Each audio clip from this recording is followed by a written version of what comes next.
Hi, I'm Malika Bilal. I'm Ahmed Shabuddin, and you're in the stream. Today, part 2 of a conversation we had last week on Haiti after Hurricane Matthew.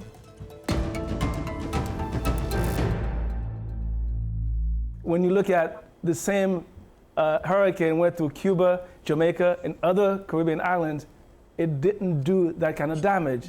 And the question is really at the foot of the Haitian government. What are the short-term, the midterm, the long-term strategy to make sure that every 5 years, I'm not back here talking about poor Haiti? And certainly it's easy to target the government when the government has been overthrown on 4 different occasions that we know, that we've had elections that were fraudulent elections, everything. So it's easy to talk about, in theory, Haiti's supposed sovereignty when we know, quite frankly, that Haiti is not a sovereign country. On today's program, we'll take a look at the upcoming Haitian elections as well as the cholera epidemic, which Hurricane Matthew has only made worse.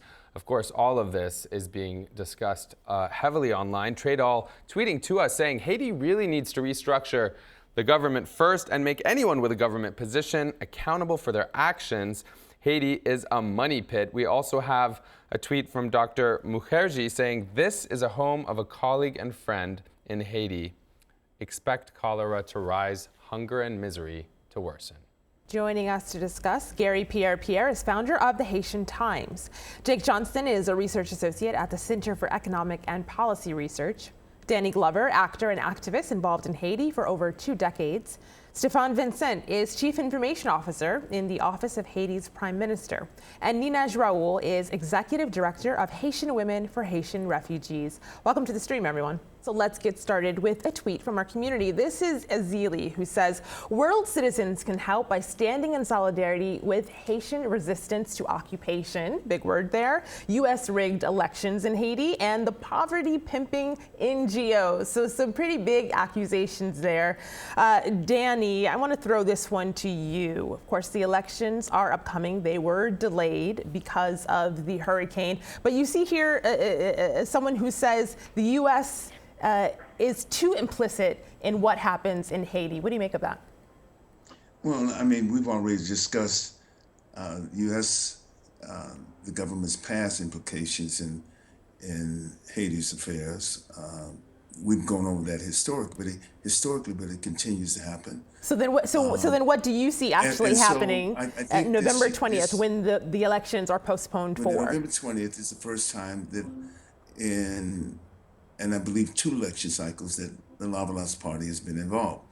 It is clearly the most popular party in the country, and they were denied access to the electoral process in 2011 and subsequent elections. So now they're involved in election, and perhaps we will get a real accounting of what the needs are and what the desires are of the Haitian people. So I think it's an important election for Haiti. Once again, it tries again to place its own needs and values in the forefront, not those of foreign powers, not those of the U.S., but their own needs. And we're looking forward to that. We're looking forward to them being fair elections, and elections that are transparent as much as possible, and I'm saying that, but we're looking forward to that. Stéphane, are you looking forward to the elections? Of course. Again, elections have been long overdue. We need to move forward with rebuilding the country. We need a legitimate government that can establish proper strategies so that we don't have to be relying on aid after every disaster, and so that damages could be reduced post-disaster. And I think Haiti has made a very bold step in finally financing its own elections this time around. And I think it sends out a strong message also to the international community as a whole, as we're taking matters into our own hands. And we need elections more than ever, and we need elections to move forward. Again, as I said earlier, the main role of this transitional government is to get fair elections done for the people, and that is the main priority. One of the things that Stéphane did not mention, the reason now why we're patting ourselves in the back for funding this election is that we blew $70 million from the international community. Tell us tell our audience who is we, who's patting who on the back. Well, Break the it down for Haitian us. government, Okay. the past one, like Stefan said, they had a mandate to hold elections. They purposely didn't hold elections until at the very last minute of their term. So there were a lot of contentions, as Danny mentioned. It was not fair, and everyone agreed these elections were not free and fair. So they were annulled. But in the process, the international community spent $70 million in these elections. And so then after the fiasco, everyone pulled their funding out. So the Haitian government, and I think that's a great positive step, by the way, said, listen, okay, we're gonna fund these elections ourselves. That's the first step to sovereignty, I believe. Because if you're relying on somebody to fund your own elections, how can you call yourself a free country? Jake's nodding his head there. Yeah, I mean, I'd also just add, these are important elections, no doubt, in November. They're also elections completely fraught with risk here. I mean, you're talking about a significant part of the country that suffered extreme damage. I mean, I think at the beginning it said 300 schools, right? Most of those schools are voting centers. Most of those schools are being used as temporary shelters for people displaced by the storm.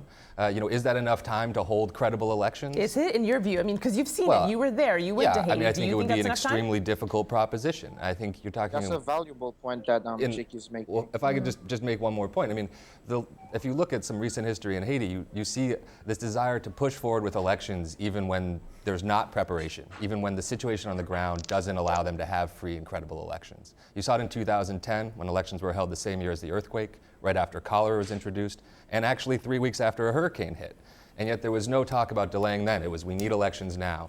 And what resulted was an extremely fraudulent election that almost everyone rejected. And instead of doing it again, the US, together with the OAS and a number of foreign countries, sent a team in, changed the results, and pushed forward. And that led to 5 years of political instability, to the lack of elections for the entire last term, and to the current situation. And so if we just perpetuate that again and again, the political stability everyone wants is never going to arrive. Exactly. I think we're in a rush to hold elections because we think that the election is a cue-all for Haiti's problems. It's just a beginning. It's a process. Well, it's often referenced as a reason why there's so much lacking in terms of public administration. And we even heard, Stefan mentioned that earlier. And I kind of want to, this is maybe a little bit of a meme because I think someone's tweeting a tweet you had tweeted, Jake. But as you were talking, very meta. Yeah, very meta. Haiti Justice on Twitter saying they have to postpone. Everybody's got a right to vote. I don't see it happening this year. And your tweet, I think I can just make out, you're saying the political situation, and Matthew put CEP between rock and a hard place, rush and risk bad election, delay and risk a different crisis. So then, what's the solution? I mean, maybe actually, Ninaj, you could go. How important do you think it is that the elections be held soon, or do you think there needs to be proper preparations, considering what's happened given the hurricane? I think it's important for the elections to be held soon because the country is otherwise going to be in limbo. Too often, we've had these interim governments being stretched out and stretched out. Sometimes they were placed in by the U.S. government, but on the other end, I agree with the comment from the tweeter that everybody should be able to vote. I don't know that structurally right after this hurricane, that in time for November 20th, that everyone's going to be able to vote because people are dealing with they're in crisis mode now, and they're going to be for a while. And some people have actually said on Twitter that the long-term damage from the hurricane, and I think you alluded to this earlier, is that the earthquake, because of the demographics, crops were completely destroyed. It wasn't the downtown areas. That this might be a much more long-term damage, in fact, than the earthquake itself. Of course, the hurricane has destroyed almost, we could say, 10 years worth of farming, because these three departments are mostly affected. What we usually call the Great South and the Southeast, and the new departments are departments that where farming is prevalent, and these are the people that are feeding the rest of the country, and so this is going to have a major long-term impact. And as one comment mentioned on Twitter, of course, the Electoral Council is stuck between a rock and a hard place. But through this crisis, the longer we wait to hold elections, the worse the situation is going to get. Of course, not only practically, but legally, this transitional government has a lot of restrictions in handling the crisis, and there are a lot of decisions and engagements that they are unable to take. And the only way to get this nation, this country, the people out of the limbo, to really get to rebuilding, reconstructing the country, is to have elections. So now, Stefan, excuse me. We heard this again in 2010. We rushed into election. We got Martelli as president, and they squandered the money. Danny spoke about Petro-Caribe money that Haiti got from Venezuela. This is going to be a major crisis looming for Haiti, because Haiti has to repay that money. It's a loan that was squandered under the last administration. So, of course, I'm all for free and fair election, but at the same time, let's be realistic. We keep saying we need elections right away. But the bottom line is we've gotten some very poor leadership out of these elections. Not all of them, obviously, but the last one was a major disaster. It was a man-made disaster that we got. And he has left this country in a constitutional crisis. And we must not make light of that, because we were rushing again for elections, because election was going to be the cure-all for Haiti's problems. And 5 years later, here we go again. So you're saying, let's be realistic. Stefan, I'm going to send this to you, but we got a video comment, so I want to get this voice in. This is from Jeremy Dupin. Now, Femi Oke, one of the hosts of the stream, is on assignment in Haiti as we do this show. And she spoke to people there on what they want, what they're looking forward to. This is what Jeremy told her. Have a listen. It's unfortunate that in this upcoming election that the Haitian people can't expect much, because really you don't see that leadership that the people want, that the people need actually to come across to address all the different problems that they are facing now. It's very unfortunate. It's kind of dismal, his comment there. He says, we can't expect much, Stefan. Well, here's the thing. I think Gary made some really valuable points, and us usually rushing into elections and going deeper into disaster. But also we have to take into account that presently the stakes are higher, and the situation from 2010 to 2016 is different. The fact that we currently have a transitional government that wasn't voted by the people, and that came strictly to handle a crisis that was left by the past government. And I think we really have to remember that. Now, how much longer are we going to postpone the elections? Of course, the situation is difficult. Now, it's the job of the Electoral Council to do the proper estimations and really assist us into holding fair elections. But we can't keep postponing the elections. It's been long overdue. We have a transitional government, but the people need help. The country needs to move forward. Well, that's true. I agree with Stefan, because if you keep postponing the elections, this situation that we had after the earthquake, where the NGOs came and just stomped all over the place and did what they wanted and really didn't give the help that they had promised to give, this is what's going to happen in the aftermath of Hurricane Matthew. If Haitian people are going to lead their own country, we can't just keep on putting off elections. We have to elect those leaders. The people of Haiti have to elect those leaders and let the country proceed. It's going to be a process. Well, and also we have the only legitimate body that we currently have in Haiti is Parliament. And so much for that. That's questionable. So you said something a little controversial there. You got a couple people who want to jump in. Jake and Gary. Let me finish. Just let me finish. Go ahead. Finish your point there. Even Parliament, if we don't have elections very soon, we'll have a dysfunctional Parliament again, which will lead us into deeper limbo, and we need to avoid that as much as possible. Yeah, I take your point, and I think there's obviously political realities, there's constitutional realities that everyone's dealing with here, but talking about that parliament was elected in the same election that was annulled for the president, right? The parliament got seated as a political decision to do that because they didn't want to not do that, but it wasn't based on it being a good election or not good election, right? So I think there's a lot of people who question the legitimacy of many of those parliamentarians who are still there. And those elections have yet to even be completed, right? And I think when you're looking at the deadlines now, it's not just a constitutional issue. These are political questions. There was a tremendous amount of pressure on the CEP and on the interim government to have this election because they're threatening to put people in the streets and try and overthrow him, right? And when that's your alternative, that's what I meant by saying between a rock and a hard place.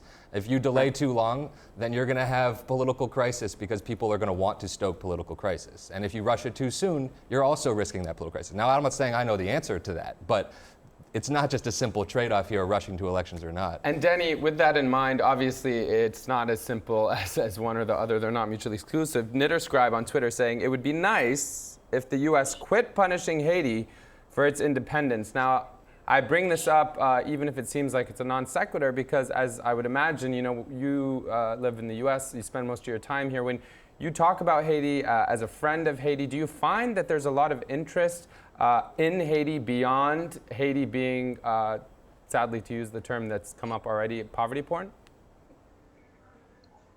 Well, I think that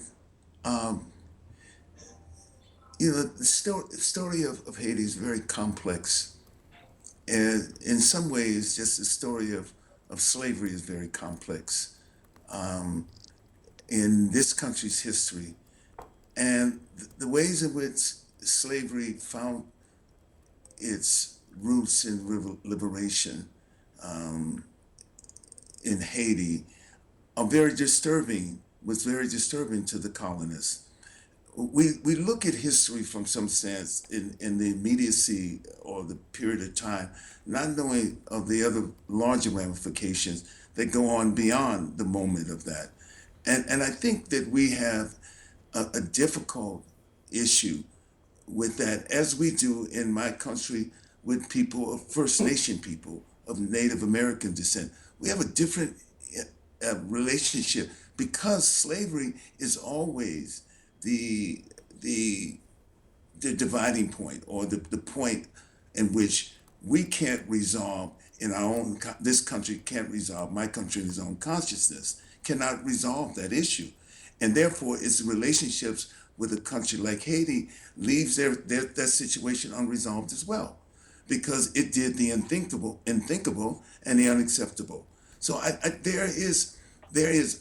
talk to children and young students, young people they know about the French Revolution, they know about the American Revolution, but they never heard of the Haitian Revolution in that sense. And yet the Haitian Revolution, perhaps for all intents and purposes, actualized the ideals of the other two. Well, and the impact that it had on the region from Latin America to the Caribbean, the Haitian Revolution. So there's always, history does not just lie in that moment that it's created. It goes on and on and on, as we experience in my country, where we're still dealing with the issue of racism 150 years after the Emancipation Proclamation. So I like the point you made about it going on and on and on, and some of the legacy, at least what people are saying, is the legacy of that history is seen in the UN presence there, some would argue. So we asked our community this question: what do you think the international community should be doing to aid Haiti after the hurricane?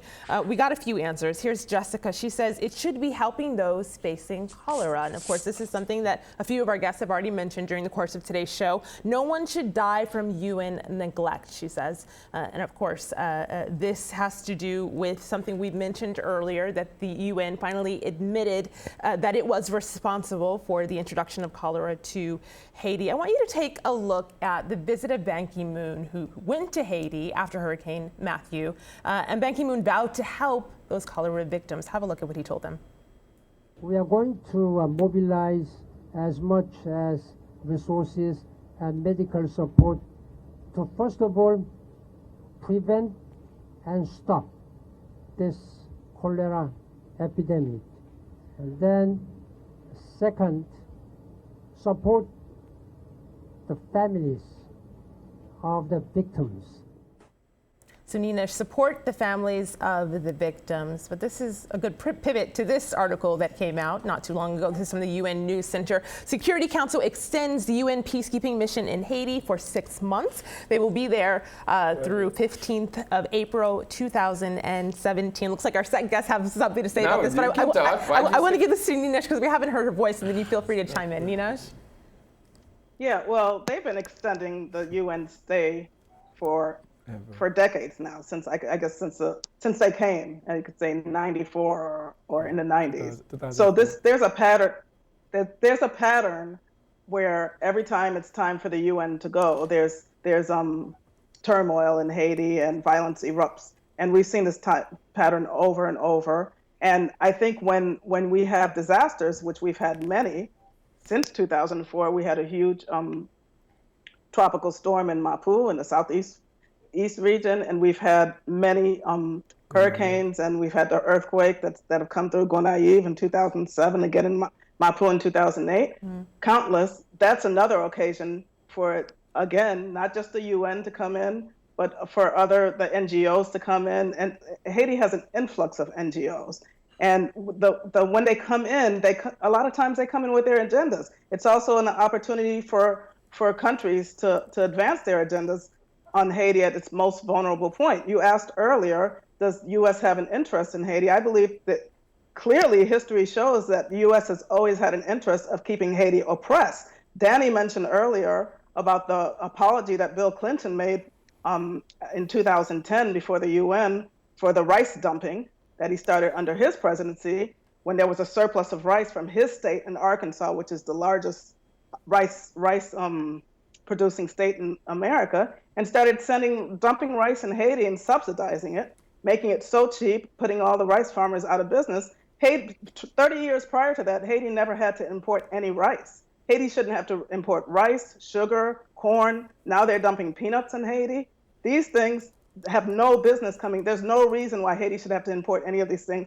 These are things that Haitian people can grow. These same farmers that have been affected by the recent hurricane, they're capable of since growing. you mentioned it, I want to give our viewers just a look at what you're talking about. So in 2010, former U.S. President Bill Clinton gave a public apology, as Nina's mentioned, for the U.S. rice policy in Haiti. Now, under Clinton, the U.S., as Nina's just mentioned, they'd been forcing Haiti to drop tariffs on imported subsidized rice from the U.S., which effectively wiped out Haitian rice farmers. Have a look.